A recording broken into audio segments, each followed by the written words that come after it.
Good morning, folks. It's Dean Stevens. Community Church of Boston is where I'm located.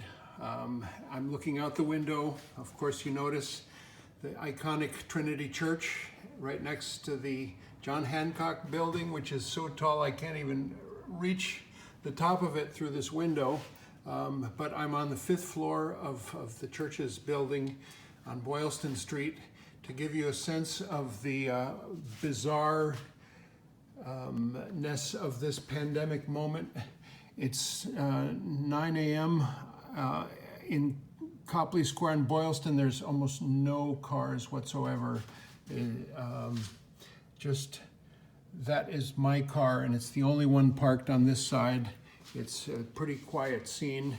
There are some homeless folks over there, just who looks like they've spent the whole night.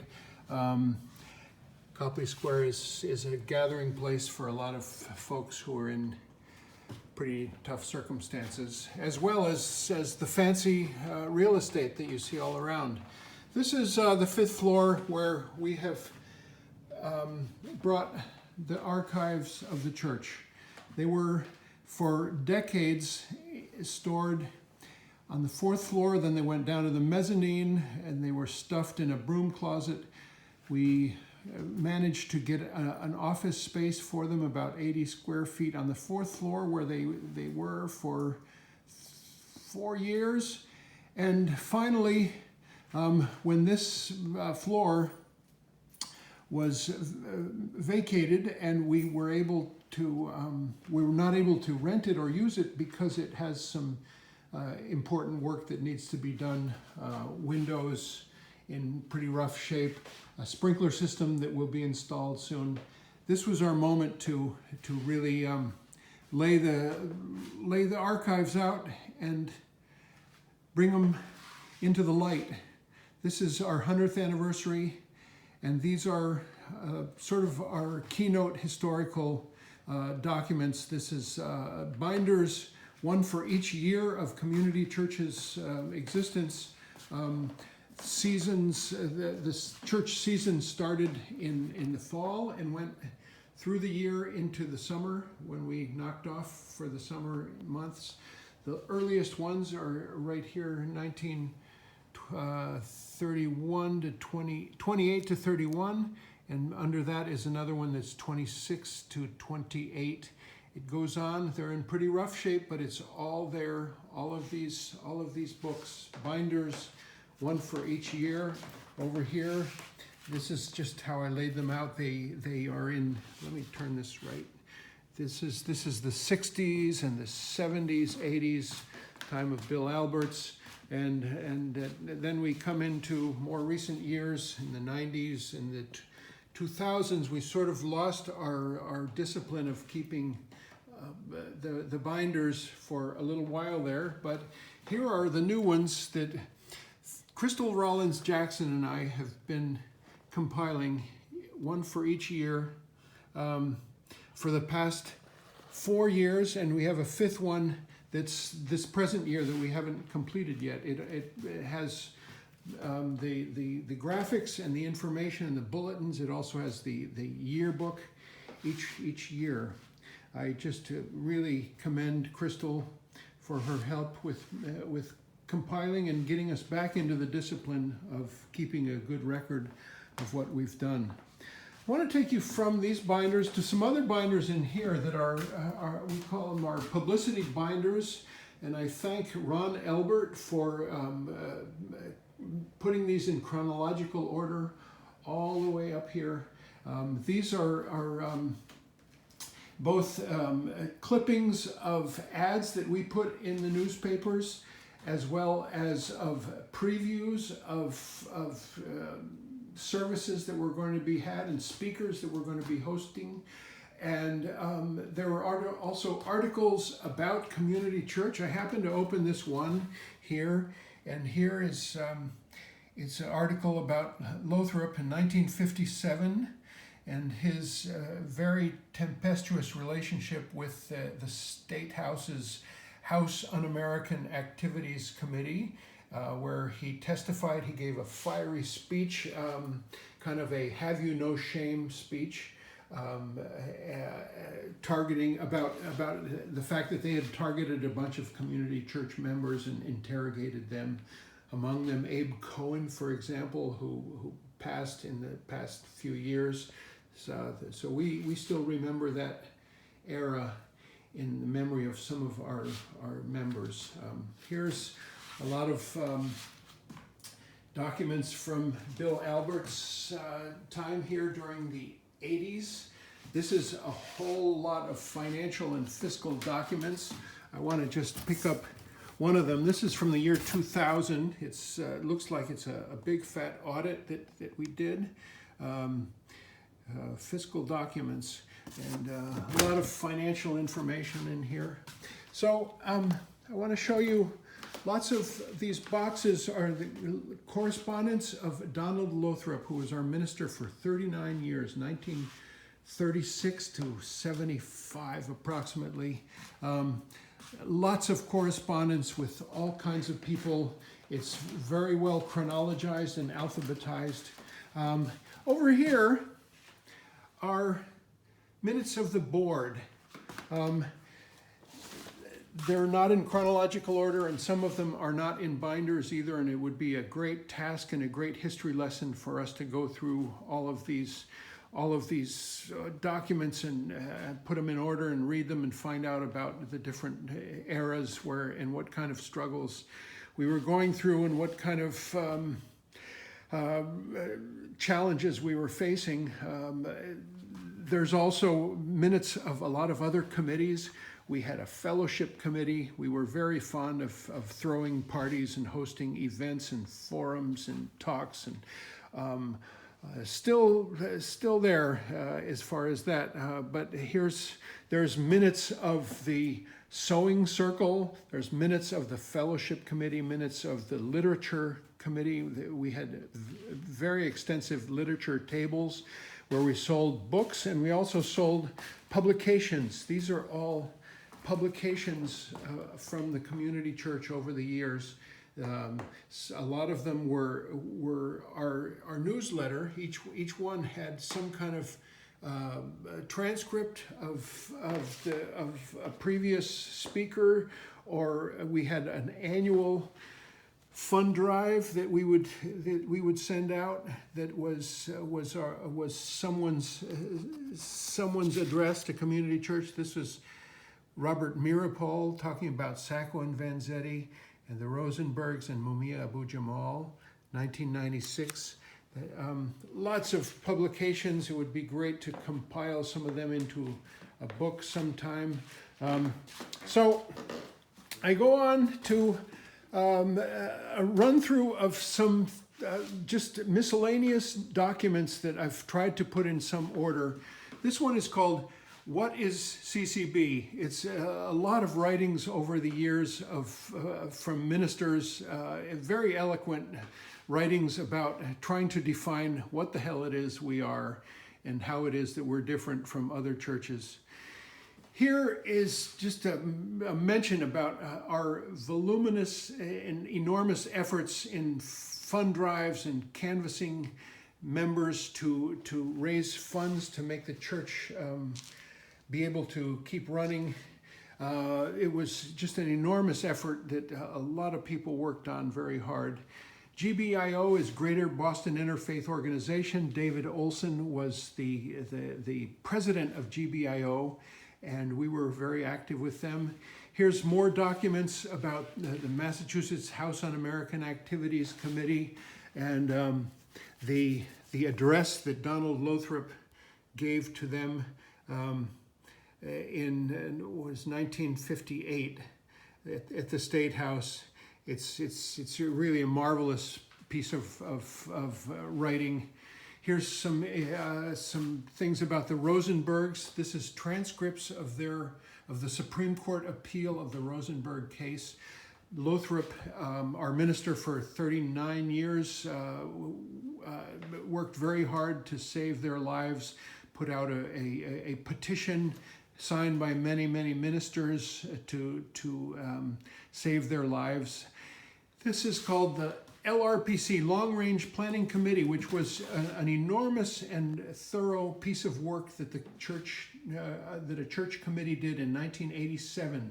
They met for a year and they compiled a very well-written report to the church, and it was basically soul-searching about the future of the church. It was part of that committee's work where they decided to not rent large halls anymore, and to make the second floor of this building an auditorium to have the meetings of the church. Over here we have more of this kind of organizing effort. We have David Olson's correspondences and documents. We have documents about changes in the bylaws over the years. This is our sanctuary committee in the 80s where we harbored a certain Manuel.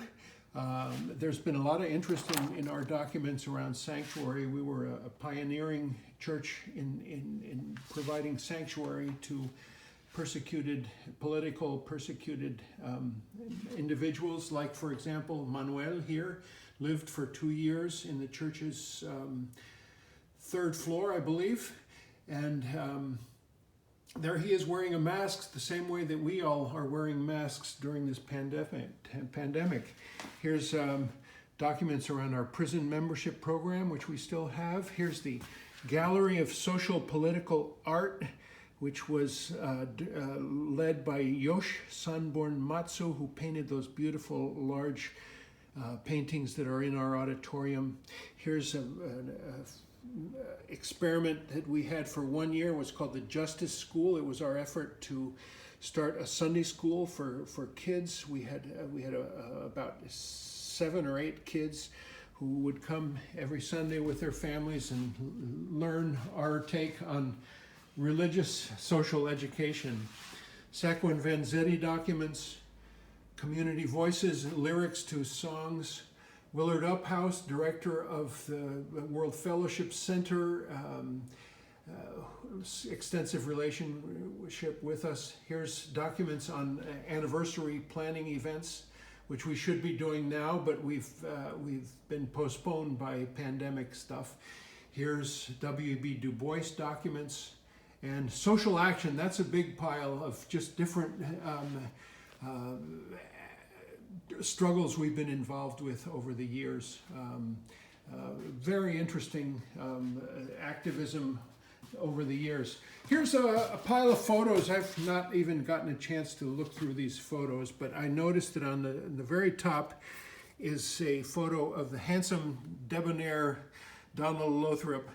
And right next to it happens to be a photo of Lothrop, maybe the last time he spoke at Community Church in the early 90s before he retired, and he lived in Maine at that time.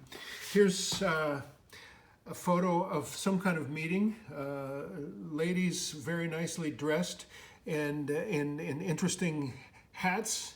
I wish I knew what the meeting was about. Let me take you over here. There's a lot more actually. It's endless. Here's some members of this church who have done incredible work to advance our work and our cause. And these are members who have donated documents. I want to mention especially John Mannheim, who presented maybe 5 or 6 years ago all the documents of his involvement with Community Church. He was our treasurer and our clerk for quite a few years, and just did incredible extensive work. Cynthia Foster, when she passed, we got an enormous treasure trove of documents about her involvement with the church. David Lewitt, who published a newsletter about members of the church for several years in the early 90s. A certain Dean Stevens, who has brought a bunch of a disarray of many documents in much less order than John Mannheim, and of course Ron Shapiro. Here are documents around the building, just different contracts that we've written, different work that we've done, a record of of a lot of things that the church has gone through with this building. Here's a letter from Frank Bell, who owned several, maybe three different iterations of his restaurants on the first floor: Back Bay Bistro, White Star Tavern. Here's a guy named Tuttle, who was a contractor who we contracted to do facade work, who walked away with a bunch of money, and we ripped us off. And then he went to jail, and he paid in slow payments. I don't know if he completed his payments, but we moved back into the back room here. Here we have these archival boxes. Each box is 1 year of Donald Lothrop's booking correspondence. He was looking for speakers at Community Church, and he would go back and forth either with speakers' bureaus or with the people themselves. I compiled a list that is inside this one in particular, 1953 to 54. Lothrop booking correspondence. He's corresponding with Thurgood Marshall, Ralph Bunch, Scott Nearing, Lewis Mumford, George Kennan, Richard Niebuhr, Robert Oppenheimer, Paul Tillich, Thornton Wilder, Bishop Bromley Oxnam of the Methodist Church, two rabbis, Brickner, and another one. It just gives you a sense of what is contained in here. Among these documents are correspondences with the likes of Martin Luther King Jr., Coretta Scott King. There's just a wealth of correspondence there. I just can't say enough about what this contains. We move over here to, this is some very delicate stuff. It's the very earliest things that we have. They're basically newspaper clippings from the teens and 20s around, especially interested in not so much the church because it wasn't founded yet, but interested in conscientious objectors from World War I, and also interested in labor organizing, the Lawrence labor strikes. And I remember seeing article about the Ku Klux Klan in Lawrence and their strike-breaking activities. So I want to just quickly show you what's in here. This has not been compiled or moved, but I want to especially commend Ed Imbier for his work on trying to put together a record of what we have in here. There are reel-to-reels up there.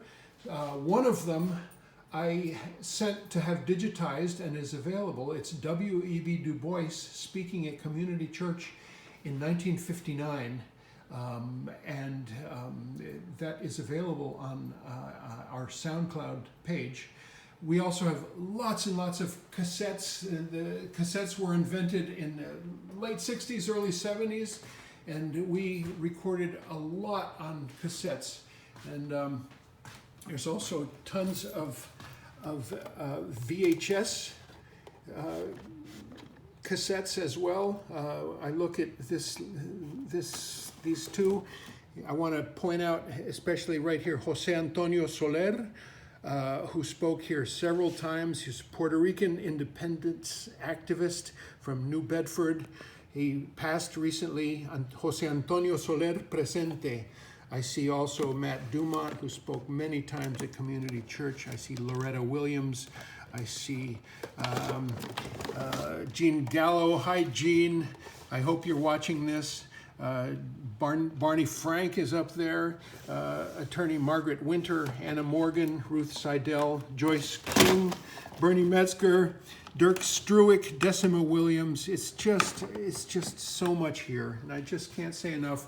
I want to give you a little bit of Guna Oster. She was an artist who attended faithfully and drew pencil drawings of many of our speakers on her bulletin.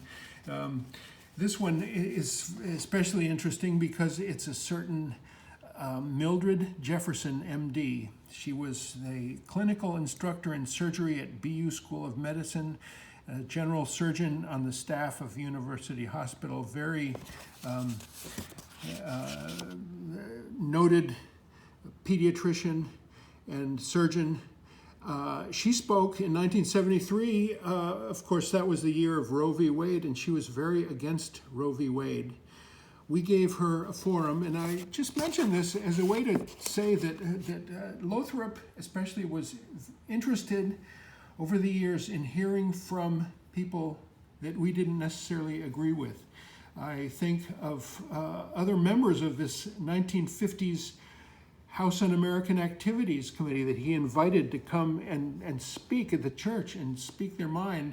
And they said, no, we can't do that. That would be a conflict of interest. Also, just different forums that we had over the years. I wanted to show you another drawing. I like this. This is Robert Drinan, Father Robert Drinan. This whole box is full of her programs. Lawrence Shubo. Here's Deborah Wood, mezzo-soprano, with Robert Winfrey, accompanist. I wish I would have been at that concert. Of course, Ruth Hamilton spoke. Dr. Mark Solomon, he spoke so many times at Community Church, and we still love hearing from Mark. I want to show you these. This is from our last tenant was here for 10 or 12 years, Boston Youth Organizing Project. They drew all these drawings on the walls. They have been gone for about 2 years. And here is something I just discovered and brought up here. It was a huge box of cassettes. I thought we were missing a big part of the cassette record. It's enormous, and I don't even know what's in there. I gotta get Ed Imbir in here to catalog and categorize all of these cassettes, put them in chronological order, figure out what we want to digitize and make available to the world of these cassettes, and of course protect them at the same time. One last little item. Here is 2007, when we gave the Sacko Vanzetti Award to Mumia Abu Jamal. This is a DVD that also contains the recording that Mumia made for us, thanking us for our what we represented and for our award to him. And I would like to transcribe that tape and put it on a poster with a photo of Mumia to display in the auditorium sometime. That's it, folks. I just want to end by saying that I hope you get a sense of my enthusiasm about this church, its 100 years of history, and the just deep responsibility that we have in figuring out how to take care of and preserve and protect these archives that are here. This is us. This is our history. And it's a grand and noble thing. So I just want to thank you again, and want to end with another incredible view of Copley Square on a gorgeous day with no cars. Why? Because it's pandemic time and the churches around here are not meeting. Down there is only one car on the entire block. You know how parking is a horrific thing here? That is my car down there. Thank you, folks.